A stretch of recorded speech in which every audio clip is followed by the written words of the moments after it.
अस्सलाम वालेकुम students, I am Mohammad Ibrahim on a platform of dimensional physics. Students, आज हम डिस्कस करेंगे, टॉपिक है जी हमारे पास annihilation of matter, chapter 19 dawn of modern physics.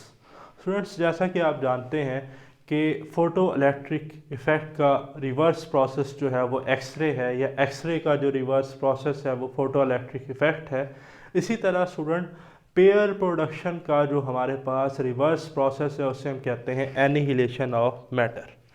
Matter का एनिहिलेट हो जाना, डिस्ट्रॉय हो जाना।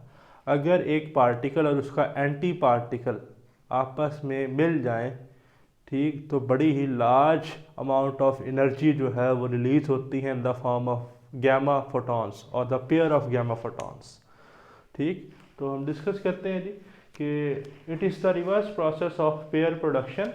ठीक, और आप देख रहे हैं कि एक इलेक्ट्रॉन और एक पॉजिट्रॉन जो है ये कंबाइन होकर, ठीक है जी, क्या बना रहे हैं, पेयर ऑफ फोटॉन्स।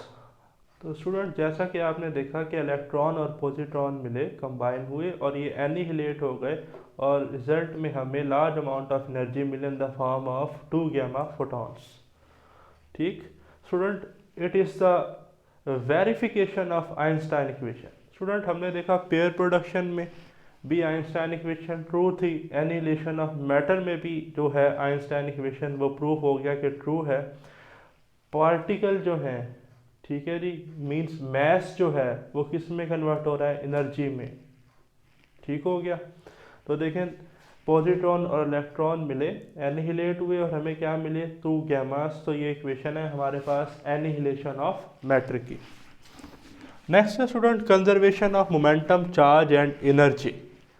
स्टूडेंट, याद रखिएगा, मोमेंटम, चार्ज और एनर्जी ये तीनों कंजर्व्ड रहते हैं इन case of annihilation of matter. अब सवाल ये पैदा होता है कैसे कंजर्व्ड रहते हैं। स्टूडेंट, जो नेट मोमेंटम है इलेक्ट्रॉन और पॉजिट्रॉन का, ठीक है, ऑपोजिट मूव कर रहे हैं एक दूसरे के, वो ज़ीरो होता है।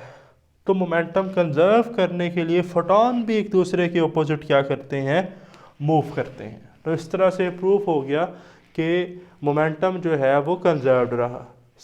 सेकेंड है student, net charge on electron and positron is equal to zero. अब स्टूडेंट, इलेक्ट्रॉन नेगेटिवली चार्ज है और सेम मैग्नीट्यूड का चार्ज पॉजिट्रॉन रखता है, बट वो पॉजिटिवली चार्ज है। तो नेट चार्ज क्या है, ज़ीरो। और हमें पता है फोटॉन्स हैव ज़ीरो चार्ज, तो यहाँ से चार्ज सिमेट्री भी जो है वो एग्जिस्ट करती है। तो law of conservation of charge भी ट्रू हो गई। थर्ड वन है law of conservation of energy. तो देखें, sum of energy of electron and positron is equal to the sum of energy of 2 photons. हमने इससे पहले वीडियो लेक्चर में डिस्कस किया in case of pair production के जो हमारे पास एनर्जी होती है गैमा रे फोटॉन की, ठीक, जिसको हम हैवी न्यूक्लियस पे बॉम्बार्डेड करते हैं, उस वो होती है 1.02 मेगा इलेक्ट्रॉन वोल्ट। तो इलेक्ट्रॉन की कितनी एनर्जी है, 0.51 मेगा इलेक्ट्रॉन वोल्ट। पॉजिट्रॉन की कितनी है, 0.51 मेगा इलेक्ट्रॉन वोल्ट। तो जो इससे 2 फोटॉन बन रहे हैं उनकी भी कितनी होगी, 0.51 mega electron volt and 0.51 mega electron volt. ठीक है जी। तो मोमेंटम कंजर्व्ड, चार्ज कंजर्व्ड और एनर्जी भी कंजर्व्ड।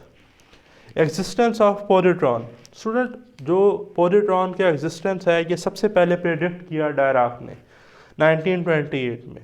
फिर इसका जो कंसेप्ट था, जो इसका आइडिया था, वो लीड किया कार्ल डेविड एंडरसन ने, और इसने पॉजिट्रॉन को डिस्कवर किया कॉस्मिक रे में 1932 में, और 4 साल बाद इसको नोबेल प्राइज़ मिला 1936 में। ये एमसीक्यूज पॉइंट ऑफ व्यू से सारे क्या हैं, इंपॉर्टेंट है। स्टूडेंट, नोट है जी कि a particle and it's anti particle can not exist together at one place.